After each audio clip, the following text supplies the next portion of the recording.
tardes a todos y bienvenidos a un nuevo programa de Viajando en el Tiempo aquí en Radio Agricultura y Agricultura TV. Y estamos listas en la máquina del tiempo con Bárbara Bustamante. ¿Cómo estás, Barbarita? Bien, lista y preparada para, como todos los fines de semana, hagamos estos viajes y hoy día vamos a volver a ir a conocer la historia de una ciudad. Me parece fantástico. Sí. Y así como Fundación Romana. Sí, pues una fundación romana. En época romana la llamaban Barcino. No es menor ser Fundación Romana. No No. todas lo son. No, pues no todas lo son. Ya, pero me gusta esa ciudad. Sí. Me gusta sobre todo la parte de finales del siglo XIX. Sí, esa es la parte más linda. Es muy linda. Es que es como única, la hace ser única. Yo creo que no hay ninguna ciudad que esté tan ligada a la figura de un solo genio creador. De alguien que tocó el cielo Sí, y le que lo llamaban sigue tocando. el arquitecto de Dios. El arquitecto de Dios. Gaudí. Gaudí. Vamos a Barcelona. A Barcelona. Me nos gusta. vamos. Pero ahí estábamos, mira. Me Ahí gusta, ya no estaban soplando, ¿ven? Ya lo habían visto Claro, ustedes. exactamente. Sí, pues nos vamos para Barcelona, esta ciudad que en el fondo hay que decir que es la capital de la comunidad autónoma de Cataluña. España en el fondo es una monarquía de tipo parlamentaria que está conformada por 17 comunidades autónomas más 2 ciudades que son en el fondo Ceuta y Melilla. Y estas comunidades autónomas, claro, tienen cierto nivel de autonomía, pero no tienen soberanía plena, porque la propia Constitución de España establece que en el Es fondo un país. es un país indivisible. Indivisible. ¿Ya? Así que, pero claro, Barcelona, Cataluña en general ha hecho noticia y hace noticia en la actualidad por los grupos, en el fondo, que son independentistas y que buscan, en el fondo, una separación de España. Entonces, Pero tiene una historia tremendamente larga. Como muchos lugares va a haber colonia, podríamos decir, griega primero, que además los griegos van a traer la moneda, el comercio, porque Barcelona como ciudad, desde el inicio, Barcino, Barqueno, porque así se llamaba originalmente, va a ser un lugar comercial. Y por lo tanto, bueno, el mundo griego va a traer la vid, los cereales, muchas plantaciones que de alguna forma van a marcar en general lo que es Hispania y mucho del mundo mediterráneo. Claro. Pero no podemos hablar de ciudad como tal, sino hasta Roma. Claro, y entonces, bueno, también hay que entender que, claro, la ubicación en el mar Mediterráneo, o sea, es una ciudad que tiene, donde uno puede ir a la playa, ¿ya? Aparte de ir a los museos, de subir y mirarla desde arriba.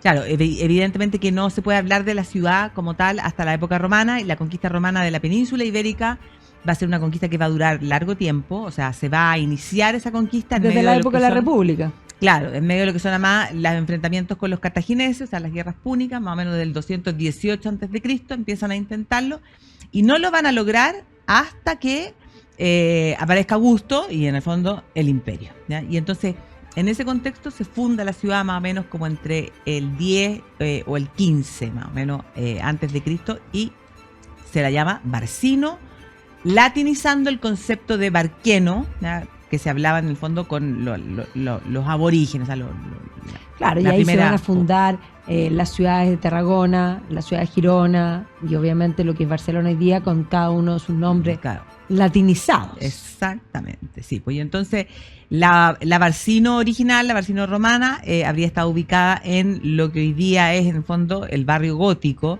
en la ciudad de Barcelona.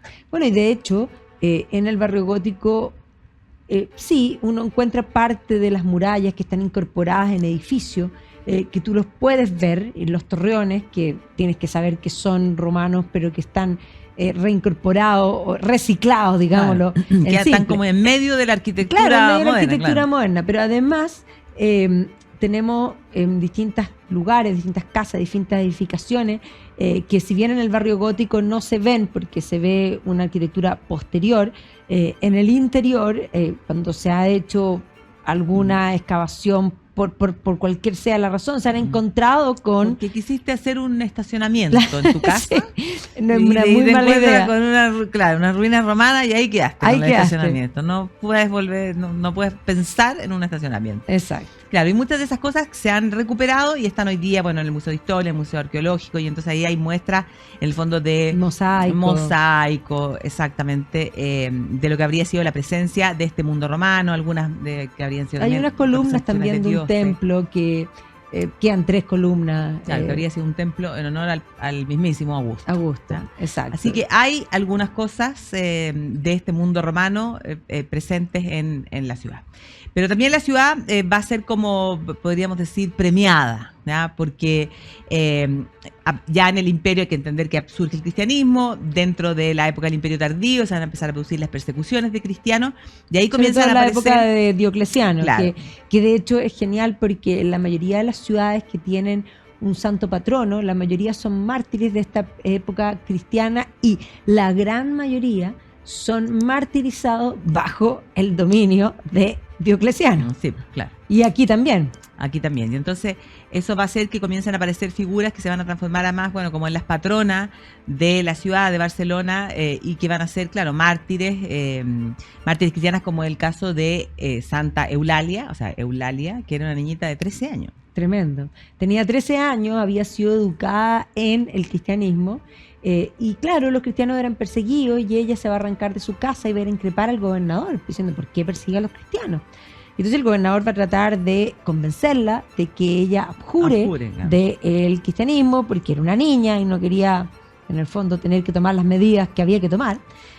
Pero ella va a insistir que no va a abjurar y por lo tanto va a ser condenada a 13 martirios, digamos, claro, que es tremendo, porque... Uno por cada año de edad.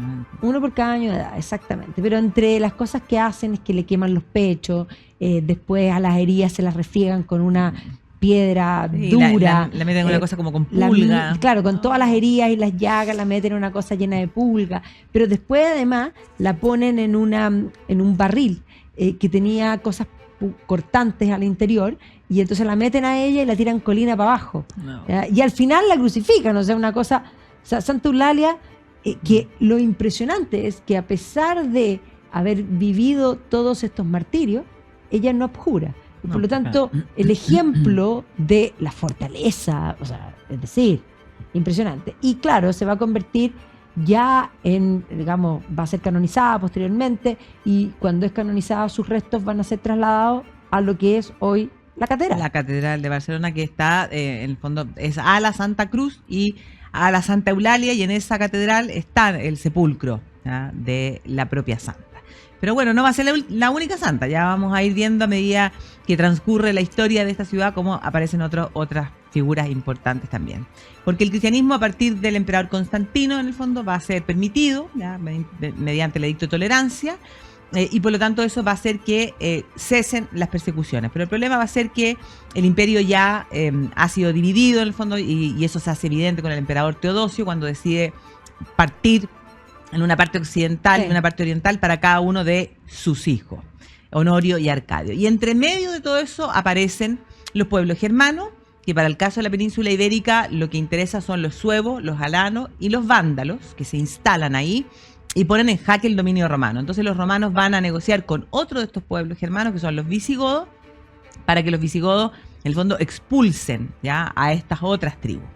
Y ahí en ese contexto va a aparecer uno de estos visigodos, que es Ataulfo. Lindo nombre, se lo puedes poner a un hijo. Sí, pero es que los visigodos todos tenían nombre así, pero olvídate. Sí, pero Ataulfo era importante porque se había casado con Gala Plácida, que era la hija de Teodosio, que además es un nombre muy importante porque cuando uno va a Ravenna, aparte de la catedral que tiene los mosaicos de Justiniano, en fin, están precisamente la iglesia de Gala Plácida, o sea, por lo tanto, una figura tremendamente importante como nombre en el arte, en fin. Bueno, pero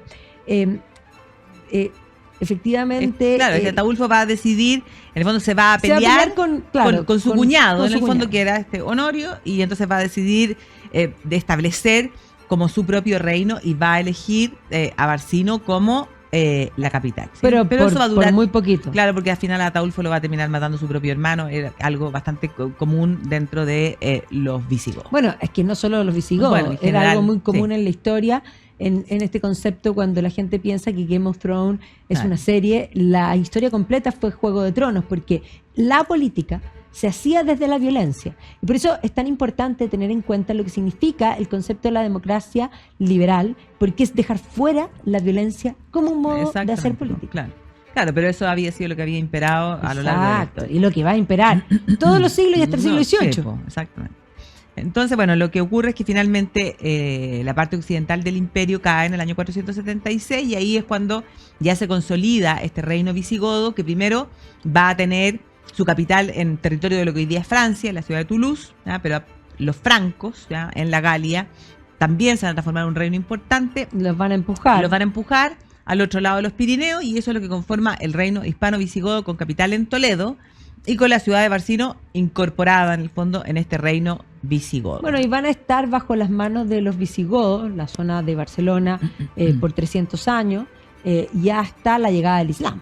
Ya, la llegada del Islam, hay que recordar que es el año 711 cuando las tribus árabes y bereberes del norte de África, islamizadas en el fondo, van a cruzar el estrecho de Gibraltar y van a derrotar al último rey visigodo que es Don Rodrigo en esa batalla de Guadalete. Y ahí es que existe el romance de Don Rodrigo, en el que dice, maldito fue aquel día en que heredé la tan grande señoría, pues había de perderla toda junta y en un día. Y en un día, tal cual. Y así fue. Perdió la señoría toda en un día y entonces en muy pocos años en el fondo los árabes, el Islam en el fondo se apodera de la península casi completa. Y cuando decimos casi completa solo queda en la costa cantábrica, la parte de Asturias que va a quedar libre y desde ahí se va a iniciar lo que va a ser la reconquista. Y en el caso de Barcelona va a ser reconquistada rápido, por lo tanto dentro de la reconquista, que es muy larga en tiempo, Barcelona se va a incorporar antes a la cristiandad, claro. Nuevamente. Claro, y eso se va a deber al hecho de que los vecinos, o sea, los francos, se van a consolidar como un reino importante, van a aparecer la figura de estos mayordomos de palacio, que van a ser posteriormente los carolingios, y dentro de eso aparece la figura de Carlos Martel, que va a derrotar a los musulmanes en la batalla de Poitiers, en el año 714, y eso es lo que hace que en el fondo salva, podríamos decir, el corazón de Europa para la cristiandad. Y entonces la zona en la que está ubicada Barcelona, ¿ya? Va a ser una zona que se va a transformar en este territorio fronterizo entre la cristiandad y el Islam. Se denomina la marca. Claro. Los marqueses son señores de frontera. Claro. Y entonces esa marca se va a establecer ya en tiempos de Carlomagno. Carlomagno el que se va a coronar emperador en el año 800, haciendo renacer la idea de imperio, pero ahora un imperio cristiano. Es el que va a hacer varias incursiones en territorio, en el fondo, hispano. De hecho, la primera es la que se narra en el Cantar de Roldán. Que en realidad el Cantar de Roldán lo sitúa con los sarracenos, pero en verdad eran los vascones. Exactamente. Pero no va a ser esa la única, que es un verdadero desastre, sí. Roncesvalles. Van a ser varias las incursiones donde finalmente, además, por el hecho de que dentro del poder musulmán, ya dentro de, en el fondo de lo que era este emirato omeya, se van a también producir divisiones y entonces uno de estos valí, que estaba a cargo de la zona de Barcelona, va a negociar con Carlomagno. Y eso es lo que finalmente va a hacer que sea el hijo de Carlomagno quien logre incorporar todo este territorio al reino franco en lo que va a ser esta marca hispánica, donde va a haber un marqués, pero además se le va a dar el título, claro, de el conde de Barcelona. Pero ese conde de Barcelona va a ser nombrado por los francos. Exactamente. Y eso se va a mantener por un largo tiempo hasta que de alguna forma aparece la figura que ha sido tan ensalzada, sobre todo por el nacionalismo desde el siglo XIX en adelante, de Wilfredo el Belloso. Claro. Que efectivamente va a ser el último conde designado por los francos y él va a determinar que él va a heredar el título en sus hijos. Claro, por lo tanto, ya no me van a elegir más, soy hereditario, soy una dinastía, básicamente. Claro, y esa es una de las razones cuando uno analiza un poco de dónde viene esta idea del independentismo catalán. Bueno, por aquí viene el origen, en el fondo, de señalar que ellos tienen una historia que es distinta al resto de España. Y además, Wilfredo el Villoso va a ser bendito porque justamente durante su gobierno se va a descubrir una imagen que es tremendamente venerada, que es la Virgen de Montserrat, que se encuentra en una cueva, que empieza rápidamente. Unos niños, la tratan la intentan no la trasladar, pueden mover porque es muy pesada y por lo tanto hay que venerarla en el lugar, y estamos hablando de las montañas, y posteriormente se construye el gran monasterio de Montserrat, pero es la señora patrona básicamente, y obviamente que este hallazgo hace ver a Wilfredo el Villoso como el elegido. Claro, y además esa es la razón por la cual está incorporado en el fondo en lo que es la leyenda de donde surge lo que es el escudo, la bandera de Barcelona. O sea, esa idea de esas 4 líneas rojas en medio de las líneas amarillas vendría del hecho de que este Wilfredo el Villoso era también un gran defensor de la cristiandad que lucha contra el Islam en tiempos, en el fondo, cuando el reino franco estaba en manos de Carlos el Calvo, o sea, nieto de Carlomagno. Y entonces este hombre, Wilfredo el Villoso, queda herido, y la sangre le sale del cuerpo, y entonces Carlos el Calvo acude en el fondo ahí casi que en su lecho de muerte y pone su mano en la herida, ¿ya? Y entonces con la sangre de Wilfredo el Villoso, en el escudo de Wilfredo el Villoso, habría marcado las 4 líneas rojas. Y entonces de ahí surge. O sea, por eso es el origen de la independencia y del ethos como concepto del ser. Y eso es lo que utilizó sobre todo el siglo XIX para construir un poco esta historia. Pero además, aquí hay que decir que ya esta idea de que ellos se establecen como condado hereditario, esto se va a incrementar cuando se producen las invasiones de Almanzor de Córdoba. Había atacado, entre otros lugares, Santiago de Compostela, se llevó las campanas de la catedral, no la quemó, mantuvo el sepulcro, pero las puso en la mezquita de Córdoba. Y Almanzor va a atacar también Barcelona, la va a quemar, la va a sitiar, y la verdad es que la cristiandad, los francos, no van a ir en ayuda. Entonces, después de que logran, en el fondo, liberarse de este azote, digámoslo así, la gente de Barcelona va a decir, a ver, momento, cuando más lo necesitamos, no vinieron, claro. Ahora ya no los quiero. Claro, no los quieren, entonces esa es la razón por la cual no van a rendir vasallaje al rey de Francia, que era Hugo Capeto, y entonces van a declarar, podríamos decir, su independencia, en el fondo de facto, porque no va a ser reconocida por Francia hasta 1258, de ahí en adelante. Pero ese es el momento, en el fondo, porque Almanzor es más o menos del 950, o sea, ese momento, a partir de ahí, declaran su independencia. Y entonces, en la ciudad también hay vestigios, podríamos decir, de esta época. Hay un gótico interesante en distintas iglesias, en la iglesia San Miguel, en la iglesia San Jean, que se puede ver en el barrio que se denomina gótico. Ahí también hay vestigios de lo que fue el barrio judío, que hubo un pogrom en el siglo XIV importante y por lo tanto queda un poco solo esa historia. La historia de los judíos ha sido un constante pogrom, en particular por la envidia y el deseo de quedarse con lo ajeno. Yo siempre digo que a los judíos nadie los habría perseguido si no les hubiese ido bien. Si les hubiera ido mal, nadie les va a nada, absolutamente. Pero vamos a comerciales y volvemos. Agricultura TV.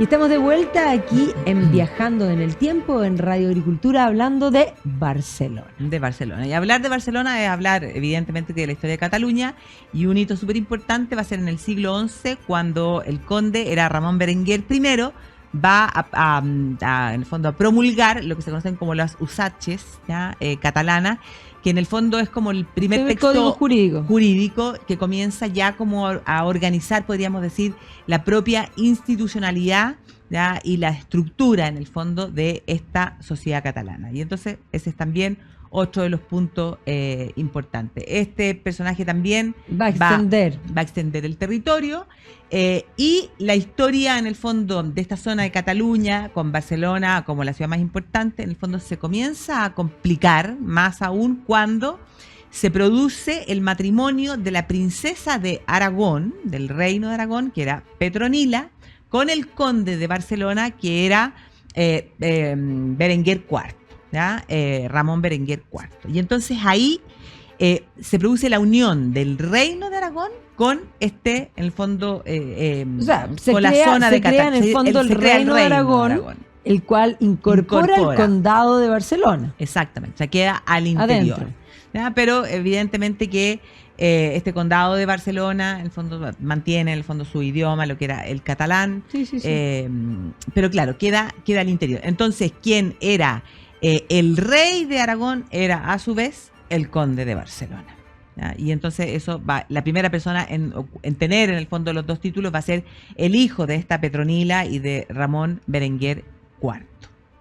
Y entonces a partir de ahí ya, como decíamos, se habla de este reino de Aragón, un reino de Aragón que va a comenzar a expandirse y a ser importante en la zona del Mediterráneo, y va a tener posesiones en el Mediterráneo bastante importantes. Entonces hay que pensar que Aragón va a poseer Cerdeña, Sicilia, toda la parte sur de la Calabria, en el fondo la Bota, podríamos decir. El reino de Nápoles y la dos Sicilia va a estar de ahí, en el fondo se va a tomar. Pero también tienen posiciones hasta en Grecia, o sea, va a ser en el fondo el Mediterráneo, el comercio, lo que va a primar. Y por eso mismo vamos a ver que durante este periodo se va a extender la muralla de la ciudad, el comercio va a florecer, y evidentemente aquí es donde vemos esta expansión territorial que se va a dar específicamente en el gobierno de Jaime I, que es conocido como el Conquistador. El Conquistador, quien además va a ya legalmente, en el fondo, va a fundar el municipio,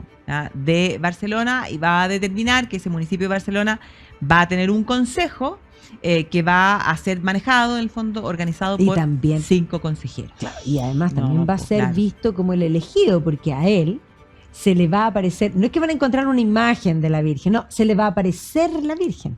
Y no se le va a aparecer solamente a él, sino que se le va a aparecer a otros, digamos, a San Pedro Nolasco, y esta es la Virgen de la Merced, y va a pedir que se forme en el fondo una orden para defender a la cristiandad de los sarracenos. O sea, hay una idea de tierra elegida que está detrás de esto, que evidentemente va a ser muy importante. Y además, de ahí podríamos decir, ya en el reinado de Pedro el Grande, que no es el de Rusia, también se repiten los nombres, entonces, Pedro el Grande, pero este Pedro el Grande es conocido como el Grande porque va a ser él el que va a establecer las primeras cortes, y por lo tanto esto va a dar origen a lo que se conoce como la Generalitat. Claro, como el estatuto de representación de los estamentos. Exactamente.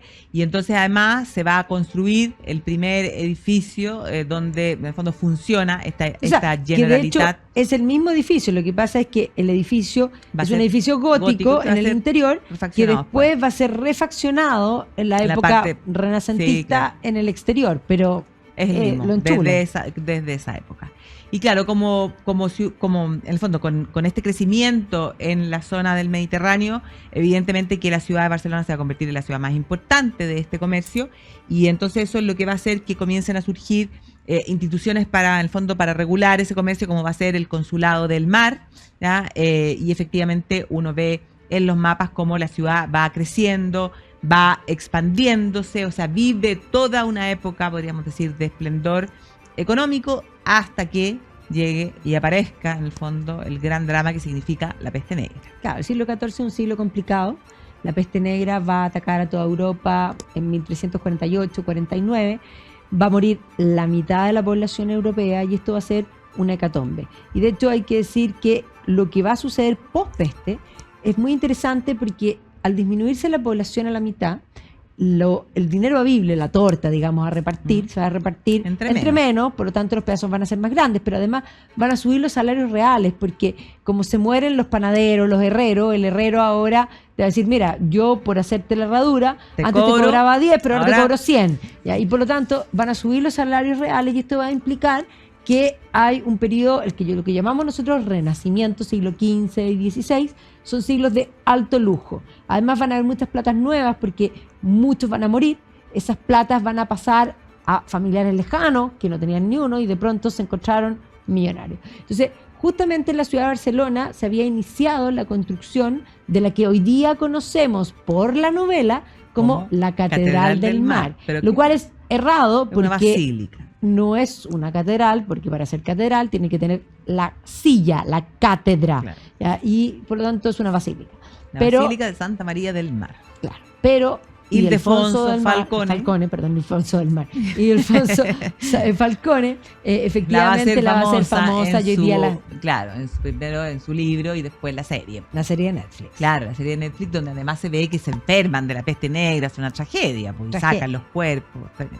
Pero claro, es una iglesia, esta basílica que estaba en ese momento era el barrio así como el Wall Street, ¿ya? De la ciudad de Barcelona, pero hoy día es una cosa muy turística, donde además tiene la gracia que como en la década del 60, o sea, 1960, se cambiaron los vitrales y se decidió poner dentro de esos vitrales el escudo del Barcelona. Así del Barça. Del Barça, sí, del equipo de fútbol. Sí. Y entonces la gente, los hombres que entran ahí, que son futboleros, entran buscando ¿dónde está? ¿Dónde está? Sí. Sí, pero es un gótico catalán muy bonito. Que evidentemente muestra algo particular. Ahora, este periodo de auge económico que obviamente se va a representar en las construcciones, como es el caso de terminar y construir todos juntos, y esa es la gracia de esta novela, pues, claro. En la catedral, pero todas las catedrales se construyeron así. También va a tener aquí el origen y aparece, y uno puede visitar en el fondo lo que se llama la tabla de cambio, en el fondo la tabla de cambio, el banco. Cuando nosotros pensamos en los bancos para poner la plata, dice, ¿por qué se llaman bancos? Bueno, porque eran bancos. Y cuando nosotros decimos banco, era una tabla, una mesa que se ponía en la plaza, y ahí en cada mesa que habían en la plaza, uno vendía pescado, el otro vendía manzana, el otro vendía lana, y uno transaba monedas, ¿ya? Y ahí surge el banco de la plaza. Hasta el día de hoy nosotros hablamos banco de esta plaza o de la otra plaza. Lo hace, que ya uno no lo hace porque uno ya no va al banco, ni tiene cheques, ni nada por el estilo, pero el depósito. Cuando había que hacer depósito te preguntaban, claro, sí, banco de la plaza o de otra plaza. Y uno, ¿qué significará esto? ¿Por qué se llaman así? Bueno, pero efectivamente en Barcelona uno puede ver ese banco, esa mesa que era para transar las monedas, que me parece tremendamente interesante. Claro, y así, en fondo, si avanzamos un poco y pensamos ya en el siglo XV, el tema es que el mapa de la península ibérica ha cambiado porque se han consolidado en el fondo 4 reinos. Claro, y si uno incorpora a Portugal, son 5 en toda la península. Pero de esos los dos importantes, en el fondo, van a ser los de Castilla y Aragón. El tema es que Castilla va a ser mucho más grande, mucho más importante, o sea, piensa que tenía alrededor de 5 millones de habitantes y el Reino de Aragón tenía solo 1. Y además, económicamente también Castilla se había consolidado como el reino más fuerte. Y habían ido avanzando estos reinos cristianos en la Reconquista y solo quedaba el último reducto musulmán en el sur, que era el reino nazarí de Granada. Y entonces lo que va a ocurrir es que, bueno, ambos reinos estaban gobernados por la dinastía Trastámara, y en el año 1469 se va a producir el matrimonio de Fernando de Aragón y con Isabel de Castilla, que claro, como tú dices, muy bien, eran primos y por lo tanto necesitaban una bula papal para casarse. Que además, tipo, la bula con que se casaron era fake, sí. Pero a ella no le dijeron. No, porque si ella hubiera sabido, no se hubiera casado, porque ella era cristianísima, la cristianísima Isabel la Católica. Pero después consiguieron la bula. Consiguieron la bula tiempo después. Dicen que el orden no altera el resultado, a veces sí. A veces sí, pero bueno, en este caso fue así. Pero la verdad es que ese matrimonio cambió el rumbo de las cosas, ¿ya? Sí.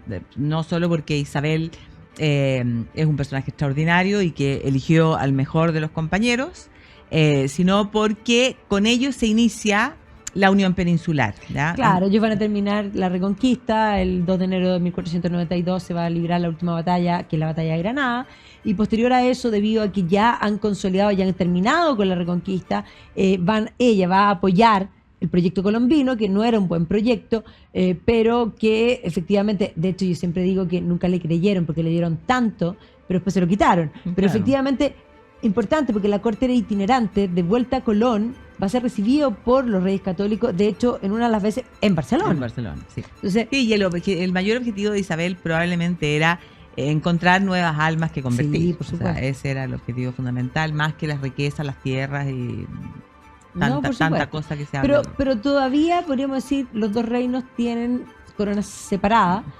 pero ya con el nieto, Carlos I Austria, Carlos I de España, Carlos V posteriormente como emperador de Alemania, vamos a tener la corona en una misma persona. Pero para él va a ser tremendamente importante Barcelona, porque de hecho cuando él es nombrado emperador, vuelve a Barcelona y en Barcelona van a ser los primeros en rendirle los honores. Pero claro.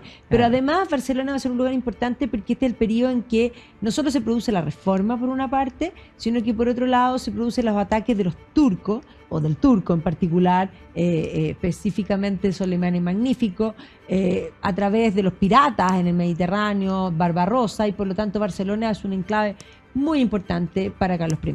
Pero las cosas se van a complicar ya con Felipe II, porque Felipe II, donde ya podríamos decir no se pone el sol, porque al ser también después rey de Portugal, hereda todas las, digamos, posiciones en África, pero Felipe II decide cambiar la capitalidad, o sea, poner la capitalidad fija primero, porque era la corte itinerante en Madrid, construir su palacio en el Escorial, lo que va a hacer que pierdan importancia ciudades, Barcelona incluida.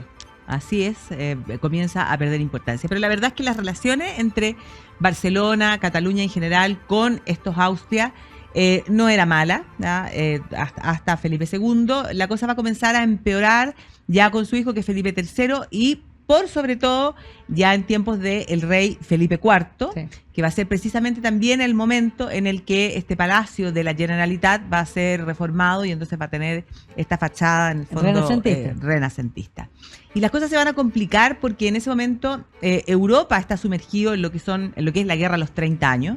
Y entonces, bueno, para la guerra se van a necesitar muchísimos recursos, no solo hombres, sino que también recursos económicos, y ese va a ser el momento en el que el valido del rey, esta especie como de primer ministro, que era el conde duque de Olivares, va a tener la idea de lo que él va a denominar la unión de armas, ¿ya? Y eso quiere decir que cada uno de los reinos que componen, en el fondo, el imperio español, iban a tener que aportar en hombres y en dinero. Y eso es algo que en el fondo a los catalanes no les va a gustar, y entonces se va a producir el levantamiento, en el fondo de esta crisis de 1640, se va a producir el levantamiento de los segadores, ¿ya? De ahí además surge el himno, ¿ya?, de Cataluña. Y finalmente, bueno, en medio de esta situación, los catalanes van a solicitar la ayuda del rey de Francia, que en ese momento era Luis XIII. Detrás de Luis XIII estaba el cardenal Richelieu, ¿ya?, que muy astutamente decide intervenir ayudando a los catalanes, ya. Y finalmente el resultado va a ser que lo único que ganan son los franceses. Exactamente. Porque se van a quedar con el Rosellón, podríamos decir, no gana España, no gana Cataluña, de hecho pierden, ¿ya?, y gana Francia. Pero esta situación se va a tratar de arreglar un poco ya con Carlos II, el hechizado, el último Habsburgo, quien va a intentar conciliar la situación, pero el gran problema de Carlos II es que de tonto no tenía nada. Yo sé que la historia lo ha tratado de mostrar así, lo llaman el hechizado, pero particularmente por su fisonomía, buen mozo no era, hay que decirlo con todas sus palabras, búsquenlo y se van a dar cuenta que todas las características, digamos, físicas de los Borbones se van a exacerbar, de los Habsburgo, claro, se van a exacerbar. Y entonces si uno ve ya en Carlos V, que era así como un poco como la papada, claro, ya con este personaje. Felipe II, Felipe III, Felipe IV. Este Carlos II no podía ni comer. No, pero claro, el mayor problema va a ser que no tiene sucesión. No va a tener sucesión. No me lo cuentes. No te lo cuento. Vamos a comerciales y volvemos. Agricultura TV.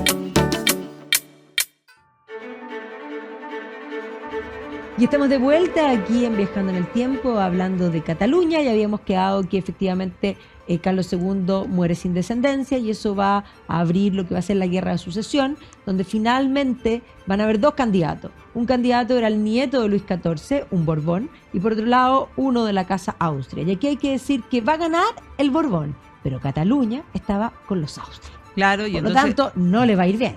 No, pues no le va a ir bien y entonces se va a producir este Felipe V, va a ser era Felipe d'Anjou, que se va a transformar en Felipe V, el primer Borbón español. Va a decidir castigar a la ciudad, se va a producir un asedio de 14 meses que finalmente va a llevar a que la ciudad caiga y ese va a ser el día en el que ellos conmemoran en el fondo la caída, que es el día 11 de septiembre. O sea, hasta el día de hoy, todos los 11 de septiembre, en el fondo se conmemora el día en el que pierden lo que había sido su autonomía, porque evidentemente que este Borbón va a eliminar todos los fueros, va a obligar al uso del castellano, incluso va a cuartelar, de hecho, claro, va a establecer tropas permanentes para evitar la derribar barrios, va a ocupar, para poder construir especies como de ciudadelas. Pero a pesar de eso, Cataluña va a florecer porque se le van a dar ciertos monopolios comerciales, sobre todo en ciertos lugares en América, y esto va a permitir que a través del comercio, siendo una ventana hacia el Mediterráneo, pueda en el fondo florecer. Por lo tanto, el siglo XVIII va a ser un siglo de cambio, se van a remozar, de hecho, el pasaje de la Rambla en este periodo. La Barceloneta, claro, parece por ahí. Y esto que iba en auge va a complicarse por la política, porque hay que decir que a comienzo del siglo XIX aparece la figura de Napoleón, y por lo tanto tenemos todo el problema entre Carlos III, Fernando VII, Napoleón, que estuvo presente, y obviamente que a la caída de Napoleón, Fernando VII va a asumir. Ese que era llamado el deseado ya no va a ser tan deseado, y los problemas van a empezar cuando muere Fernando VII y asume su hija. Claro, asume su hija, que va a ser la reina Isabel II. El problema es que, claro, Fernando VII había modificado la ley de sucesión para que pudiera heredar su hija mujer. Y eso es lo que va a hacer que a la muerte de Fernando VII se levante en el fondo en armas su hermano, que era Carlos María Isidro, claro, que encontraba que le que tenía a él. más derechos él que Isabel II. Y eso es lo que va a iniciar las guerras carlistas. Y entonces nuevamente va a ocurrir que Cataluña y Barcelona se van a poner del lado de los carlistas. Y finalmente los carlistas van a perder. Y entonces es como que la verdad llega a generar... Estamos perdiendo todo el tiempo. Claro. Pero siempre están en el bando equivocado y después viene el castigo, ¿no? Y después viene el castigo. Bueno, pero lo que sí hay que decir que este comercio que se había abierto, sumado a la industrialización, va a hacer que Cataluña comience a desarrollarse muchísimo durante el siglo XIX. Por otro lado, vamos a tener la llegada de los llamados indianos. ¿Quiénes son los indianos? Los indianos eran españoles que habían ido a América, se habían hecho la América y volvían para instalarse nuevamente en la península. Entonces, se hablaba de ellos como los indianos porque aquí, América, claro, eran las Indias occidentales. Entonces, estos indianos van a volver con muchísimo dinero, en un momento además donde la cultura está remozando, donde hay todo un relato del nacionalismo, de volver al uso del catalán. Al uso del catalán, y eso tiene que ver, lengua. Claro, y eso tiene que ver porque políticamente, finalmente, el régimen de Isabel II había sido un fracaso, ella termina exiliada, van a poner a Amadeo de Saboya, un italiano, que tampoco va a resultar, y entonces se declara la Primera República. Y entonces, esa Primera República es lo que da la esperanza de que en realidad se iba a poder recuperar todo lo que era, en el fondo, las costumbres, en el fondo, y todas estas ideas del nacionalismo. Y entonces surge ese movimiento casi como de restauración. Claro, exactamente. Y se produce también, claro, efectivamente la restauración de los Borbones, porque la Primera República no funciona, y ahí están las figuras de Alfonso XII y Alfonso XIII. Alfonso XII, de hecho, visita la aquí ciudad. Ya en este periodo, que podríamos llamarlo la Belle Époque, vamos a tener todo lo que es el plan urbano de Ildefonso Cerdá. De Cerdá, claro, que Cerdá va a ser todas estas cuadras pequeñas, con estas diagonales que las cruzan, con el ensanchado de las calles, con la creación de parques, pero además en 1888 Barcelona va a recibir la primera exposición universal, justo un año antes que París, y por lo tanto van a tirar la casa por la ventana, porque pensemos que aquí había dinero y por lo tanto había que mostrar la grandeza de Barcelona, y aquí va a surgir en el marco de estos indianos que vuelven, de este dinero y de esto de querer mostrarse, el modernismo catalán, que va a aparecer por primera vez, por ejemplo, el Palacio de la Música y algunas casas en particular, con Puig, con Dormench, pero específicamente aquí aparece también el más grande de todos, que hace que cuando uno piensa en el modernismo catalán, uno diga el modernismo catalán tiene nombre y se llama Antoni Gaudí. Antoni Gaudí, exactamente. La belleza es el resplandor de la verdad. Y eso es porque Gaudí además era profundamente católico, sí. Termina su vida siendo en el fondo casi místico, y tenía una visión de la trascendencia y una noción del concepto de Dios como lo verdadero, pero también como lo uno, lo bueno y lo bello, o sea, como todo lo que es el absoluto, que es lo que además se va a ver reflejado en su arte, en este modernismo que se define muy bien cuando se dice que es un arte total, porque en el fondo no era solo, él es un arquitecto, pero no solo se dedica al diseño de un edificio, sino que se preocupa de todo, o sea, de la decoración, de los muebles. De la incorporación de la arquitectura, el diseño, el arte, todo junto, que un poco es la tónica que había en el siglo XIX, que responde también a la visión filosófica que se está dando, porque Gaudí percibe muy bien que es la pérdida del absoluto lo que hace que la verdad no se desee, que es lo que va a suceder a finales del siglo XIX, que por lo mismo el bien se relativice y que frente a eso lo que queda es la belleza. Claro, exactamente. Y entonces, bueno, entra a estudiar arquitectura y desde bien joven, la verdad, que comienza a hacer algunos trabajos que todavía están en la ciudad. Los faroles que hace al principio. Que probablemente uno no lo tiene muy claro. No, pero ya su profesor en la universidad, cuando lo titulan, dice, yo no sé si aquí hay un loco o un genio. Claro, si le hemos dado el título a un loco o a un genio. Pero la verdad es que será la historia la que lo defina y así fue. Ahora, Gaudí era un gran creativo, pero va a tener la suerte providencial de conocer a un mecena que va a ser precisamente que va a ser Güell, y Güell que no solo a Güell, porque va a conocer a Güell y después también va a conocer al que estaba a cargo de la Sagrada Familia en conjunto, pero Güell va a permitir financiar su sueño. Entonces, junto con esto van a haber algunos indianos, entonces va a hacer algunas casas, por ejemplo la casa Vincent, que es más bien orientalista, que es del primer periodo, que lo va a hacer en este periodo, pero posteriormente va a desarrollar, digamos, otros proyectos, como va a partir con las rejas de la finca Güell, después va a ser la colonia Güell, donde Güell le va a decir, gasta lo que quieras, haz lo que quieras, y ahí va a tener hasta ayudantes que van a hacer todo esto, y ahí hace su primera iglesia, un poco donde desarrolla esta creatividad que posteriormente justo se produce providencialmente, y así lo interpretaría él, que le piden que se haga cargo de la Sagrada Familia. Claro. Joan Martorell le dice que Francisco del Villar, que era el arquitecto que estaba trabajando en la Sagrada Familia, había decidido abandonar el proyecto y entonces le ofrece a Gaudí hacerse cargo. Todavía Gaudí en ese momento era un arquitecto joven, pero la verdad es que de ahí comienza, en el fondo, a hacerse, el más famoso, va a trabajar en cosas en paralelo, o sea, en la Sagrada Familia y en algunas otras casas de estos indianos. Sí, va a ser la casa Batlló, que es probablemente la belleza más bella de Barcelona, porque además ahí recoge la leyenda de San Jorge, de San Jordi, y además juega con la luz natural, con lo herbóreo, con la presencia de la naturaleza, desarrolla técnicas nuevas, en fin. Y obviamente también tenemos en la mente la casa que le hace el Palacio Güell, por una parte, que es muy distinto a la casa Batlló, pero también hace la Pedrera, o más bien la casa Milá, que es un edificio de departamento, que son dos edificios, pero que tiene una fachada común. Claro, uno podría pensar que son dos edificios, pero en eso ahí Gaudí nos engaña, porque uno la mira y cree que es un solo edificio. Y para la familia, en el fondo, Milá, son los dos primeros pisos, o son los únicos dos pisos que es lo que se visita, de hecho. Y es lo único que está conectado. El resto del edificio tiene todo más un diseño distinto, ¿no? Nada es igual a nada. ¿Ya? Pero claro, con una decoración, cuando uno mira, no sé, los ventanales, no sé, las manillas de las puertas, las pasamanos de las escaleras, todo pensado. Los maceteros. Una belleza realmente increíble.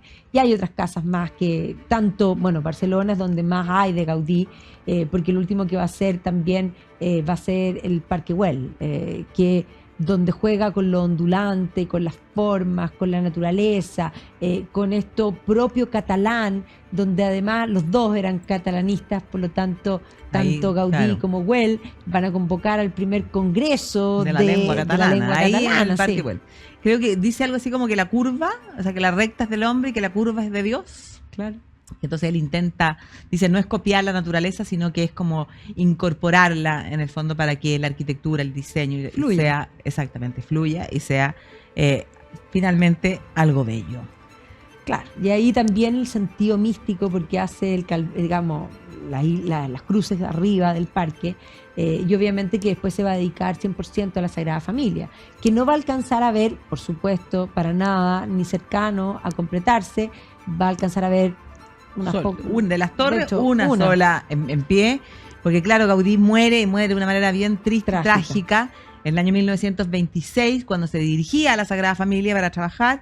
Va a ser atropellado por un tranvía. Él había abandonado hasta su cuidado personal, en esta cosa como mística en la que se encontraba, y entonces la verdad es que lo atropellan, nadie tiene idea quién es, lo llevan al hospital, claro, y finalmente va a ser como el sacerdote de la misma Sagrada Familia el que lo va a terminar reconociendo que era en el fondo este arquitecto que va a ser un tanto olvidado después de su muerte, pero va a ser la figura de Salvador Dalí el que lo va como a recuperar. Y que tiene un sentido, porque Dalí también va a ser muy místico, y en un momento en que se ha abandonado Dios, se ha abandonado el concepto de verdad, bien y belleza, una visión como la de Gaudí no es bienvenida en general, pero el propio Dalí, que va a ser un rupturista en todos los sentidos, un revolucionario de verdad, porque la gente cuando habla de revolución, al final todos siguen la corriente de todos, por lo tanto el revolucionario no tiene nada, el revolucionario es el que va contra corriente, claro, y por lo tanto hoy día lo más revolucionario es defender la verdad, el bien y la belleza. Sí, eso es revolucionario. El resto es ser exactamente igual al resto.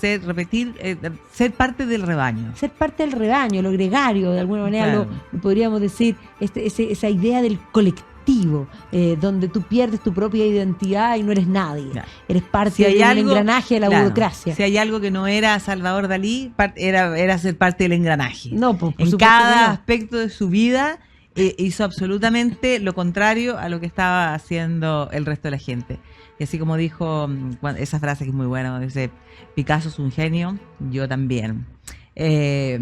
Picasso es comunista, yo tampoco. Yo tampoco. Tenemos un programa en el que hablamos de Dalí, ¿no? No sé si lo hicimos, pero si no hay que hacerlo, porque es realmente genial. Realmente genial. Realmente Así genial. que, pero bueno, tenemos esta ciudad que la verdad, claro, va a seguir modificándose.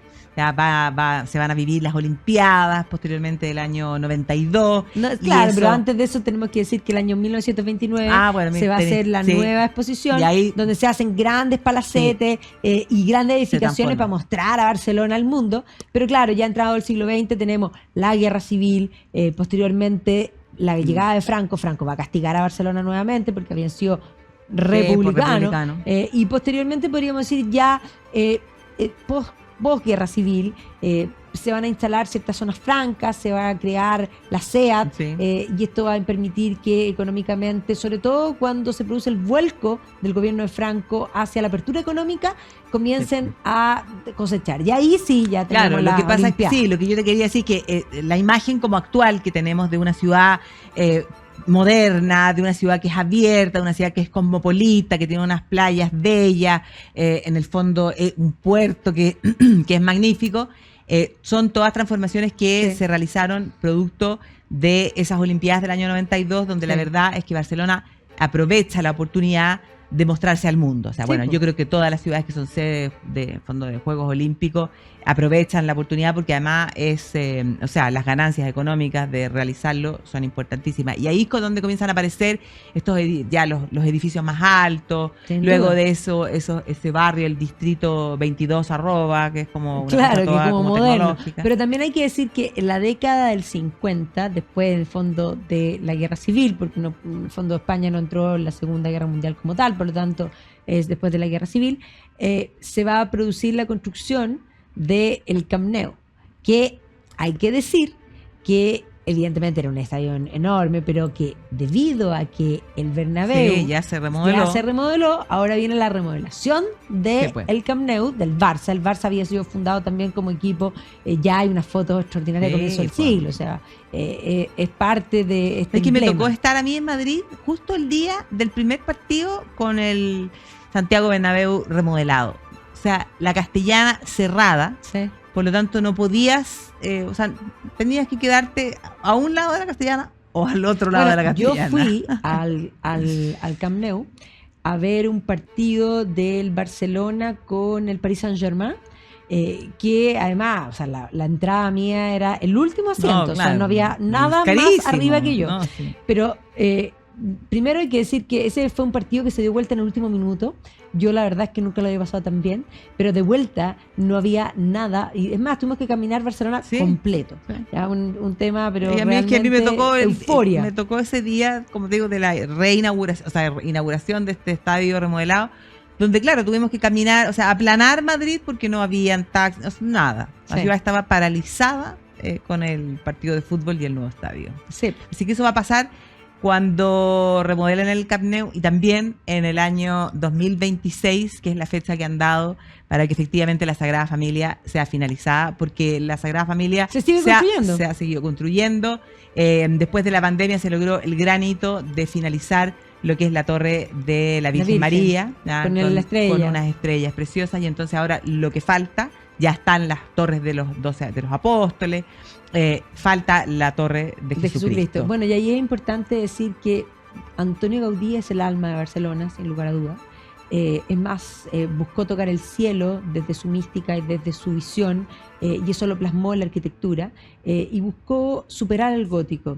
Y tengo que decir que sí, lo hizo. O sea, la Sagrada Familia es probablemente de las cosas más impactantes que uno pueda visitar. Así que cualquiera que vaya a ir a Barcelona, yo les recomiendo que tomen cuidado de sacar las entradas por internet antes, porque no se pueden sacar ahí, ¿ya? Y por lo tanto, ir a Barcelona y no entrar a la Sagrada Familia no es que sea un pecado, es un pecado mortal. O sea, pecado mortal directo al infierno. Pero es decir, directo al infierno. O sea, demasiado importante. Es una cosa sublime. Así que bueno, fantástica se nos fue el programa. Qué rico es viajar así virtualmente las tardes de los sábados. Rico. Recordar cosas bellas. De todas maneras, así que vamos a seguir viajando con ustedes. Les recordamos que aquellos que quieran viajar de verdad con nosotros, tenemos en octubre, vamos a ir al Danubio y vamos a partir desde Budapest hasta Nuremberg y luego vamos a quedarnos en la Selva Negra, en Alemania. Eso me gusta. Vamos a visitar los castillos de Ludovico II, ya, Neuschwanstein, Hohenschwangau. Todo lo que es impronunciable. Esas cosas, como dices tú, impronunciables. Así que nos vemos la próxima semana. Pásenlo muy bien, que tengan un buen sábado y un gran domingo y por supuesto buena semana hasta el sábado.